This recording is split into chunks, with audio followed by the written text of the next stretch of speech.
Assalamu alaikum, this is Shehbaz Ali and I welcome you all on my YouTube channel Shikarpur physics academy. तो कैसे हैं आप सब? उम्मीद है आप सब ठीक होंगे। तो आज की वीडियो के अंदर हमारा जो लेक्चर है वो क्लास मैट्रिक्स से है, चैप्टर नंबर 7 से। लेक्चर नंबर 5 है डीसी मोटर। ठीक है, तो डीसी मोटर, डीसी का फुल फॉर्म है यहाँ पे डायरेक्ट करंट मोटर। ठीक है, तो आज के वीडियो के अंदर हम जो है डीसी मोटर के रिलेटेड जो भी डाउट्स है वो क्लियर करेंगे।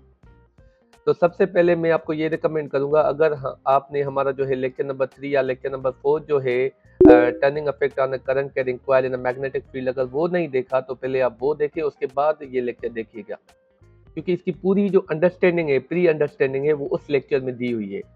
तो मैं आपको हाईली रिकमेंड करता हूँ पहले आप वो वीडियो देखें, उसके बाद ये लेक्चर देखिएगा, फिर आपको ये अच्छे से समझ में आ जाएगा। ठीक है, तो सबसे पहले पढ़ते हैं कि डीसी मोटर होता क्या है। तो यहाँ पे देखें डीसी मोटर के बारे में क्या लिखा हुआ है। DC motor is an electromechanical device that converts electrical energy into mechanical energy.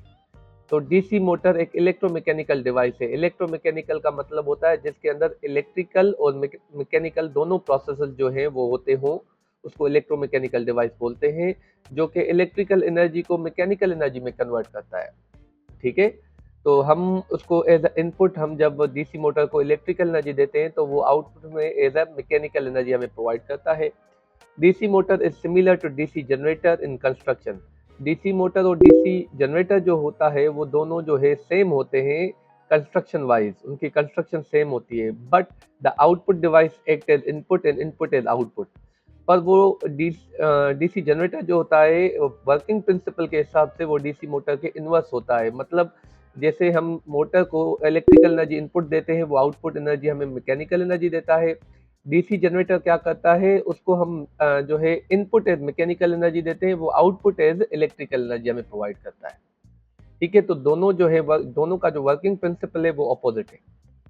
ठीक है, तो ये डायग्राम आपके सामने है, ये डीसी मोटर का डायग्राम है। इसमें देखते हैं कि कौन कौन से पार्ट्स जो है शो किए हुए हैं। यहाँ पे देखें परमानेंट मैग्नेट है, ये इसका साउथ पोल है, ये नॉर्थ पोल है, ये आर्मेचर है, मतलब ये रोटेटिंग पार्ट है जो कि टर्निंग इफेक्ट जिसके अंदर प्रोड्यूस होगा, जो रोटेट होगा। ठीक है, उसके बाद ये जो है दो ब्रशेज हैं, ये लेफ्ट साइड पे और राइट साइड पे, और दो कम्यूटेटर सेगमेंट है। ठीक है, ये वाली, और ये बैटरी है। अब ये 5 पार्ट्स हैं मेजर, जो कि डीसी मोटर के अंदर जो है बहुत ही इंपॉर्टेंट रोल प्ले करते हैं। ठीक है, अब इसकी वर्किंग प्रिंसिपल देखते हैं कि ये वर्क कैसे करता है। अब ये पूरी इसकी वर्किंग जो है turning effect on current carrying coil in a magnetic field, पिछले लेक्चर के अंदर हमने जो है बहुत ही ब्रीफली आपको जो है एक्सप्लेन की हुई थी। फिर से करते हैं ये कैसे होता है। यहाँ पे देखें पूरी एक्सप्लेनेशन यहाँ पे दी हुई है। ये डीसी मोटर का डायग्राम है। तो कहता है turning effect on DC motor coil.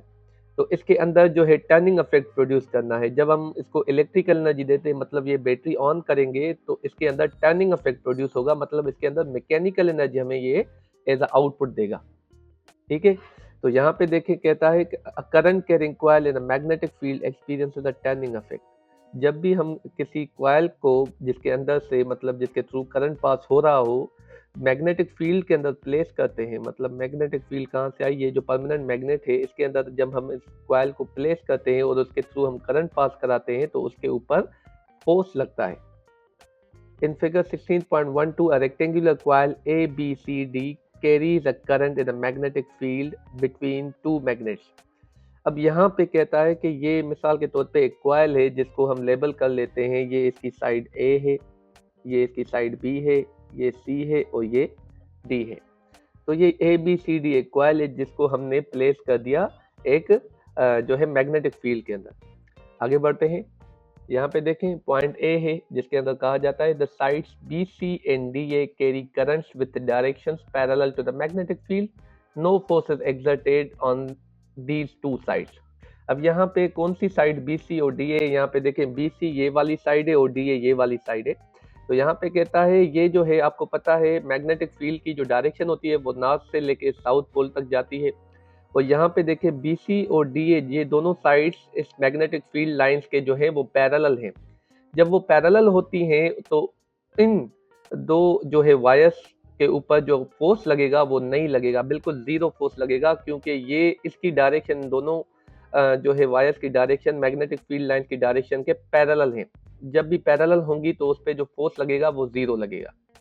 ठीक है, पॉइंट बी के अंदर कहा जाता है the side A B next to the south pole experiences a force the direction of force can be determined using Fleming's left hand rule और the right hand slap rule. तो जो side A B है जो कि south pole के near है, मतलब यहाँ पे ए बी साइड है। अब ये जो साइड ए बी है, ठीक है, ए बी पे जो साउथ पोल के बिल्कुल करीब है, इस पे फोर्स लगेगा कह रहा है। वो जो फोर्स है वो हम मालूम कर सकते हैं with the Fleming's left hand rule. अब लेफ्ट हैंड रूल कैसे होता है आपको पता है, ये देखें, ये करंट की डायरेक्शन है अपवर्ड, ठीक है, और ये जो ऊपर फोर्स लग रहा है, ये जो आपकी रेड लाइन आपको दिख रही है, ये फोर्स की डायरेक्शन है, मतलब अपवर्ड फोर्स लग रहा है। अब इस पे फ्लेमिंग्स लेफ्ट हैंड रूल पे हमने ब्रीफली जो है पहले ही एक्सप्लेन किया हुआ है कि लेफ्ट हैंड रूल कैसे इस्तेमाल होता है, ऐसे इस्तेमाल होता है। ये जो थंब होता है आपका, ये थंब आपका डायरेक्शन ऑफ फोर्स आपको बताता है, ये आपको direction of magnetic field index finger आपको बताती है, और ये जो मिडिल फिंगर है ये आपको डायरेक्शन ऑफ करंट आपको बताती है, ठीक है। तो ये हमने पहले ही एक्सप्लेन किया हुआ है बहुत ही ब्रीफली। तो ए बी जो साइड है उस पर जो है फोर्स लगेगा इन द अपवर्ड डायरेक्शन, ऊपर की डायरेक्शन में फोर्स लगेगा। पॉइंट सी है, the side C D experiences a force that acts in the opposite direction. अब यहाँ पे सी डी जो साइड है जो कि नॉर्थ पोल के करीब है, इस पे आप देखें, यहाँ पे करंट की डायरेक्शन अपवर्ड थी तो यहाँ पे डाउनवर्ड है। जब डाउनवर्ड होगी तो फोर्स की डायरेक्शन भी रिवर्स हो जाती है। यहाँ पे फोर्स की डायरेक्शन अपवर्ड है, यहाँ पे फोर्स की डायरेक्शन डाउनवर्ड हो गई, नीचे लगेगा। मतलब यहाँ पे जो है ये जो कॉइल है ये ऊपर आएगा तो ये वाली साइड नीचे जाएगी, ठीक है।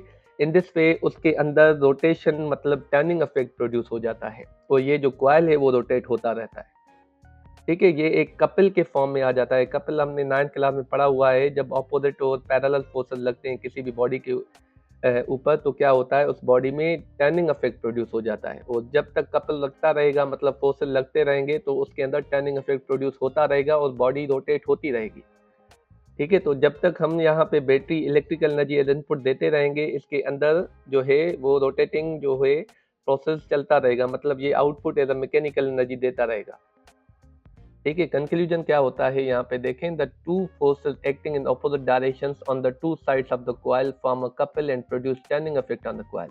तो जैसे ही मैंने आपको बताया, जो दो फोर्सेस हैं जो कि ऑपोजिट डायरेक्शन में एक्ट कर रहे हैं, कहाँ पे एक्ट कर रहे हैं, ए बी और सी डी वाली साइड पे ऑपोजिट डायरेक्शन में एक्ट कर रहे हैं, वो कपल फॉर्म कर देते हैं। और कपल क्या करता है, टर्निंग इफेक्ट प्रोड्यूस करता है किसी भी कॉइल के अंदर, ठीक है।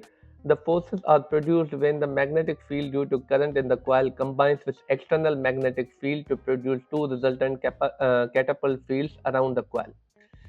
तो जो है फोर्सेस जो होते हैं, जो प्रोड्यूस होते हैं, जो होता है वो कैसे होता है, वो जब इसकी मैग्नेटिक फील्ड जो परमानेंट मैग्नेट हमने दिए हुए हैं और वो मैग्नेटिक फील्ड जो कि करंट की वजह से इस कॉइल के अंदर में से प्रोड्यूस होगी, वो दोनों इंटरेक्ट करेंगी आपस में, तो एक ह्यूज जो है फोर्स जो है वो डेवलप होता है, जो कि इस कॉइल के ऊपर लगता है और कॉइल जो है वो रोटेट होता है, ठीक है।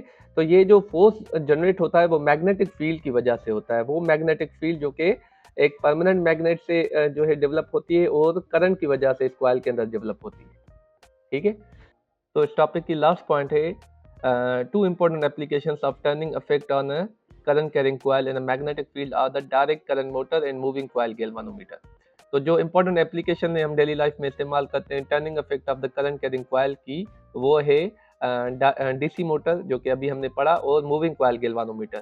तो गैल्वानोमीटर करंट मेजरिंग डिवाइस है और उसके अंदर भी मूविंग कॉइल इस्तेमाल होता है, वो भी इसी एप्लीकेशन पे जो है वो काम करता है।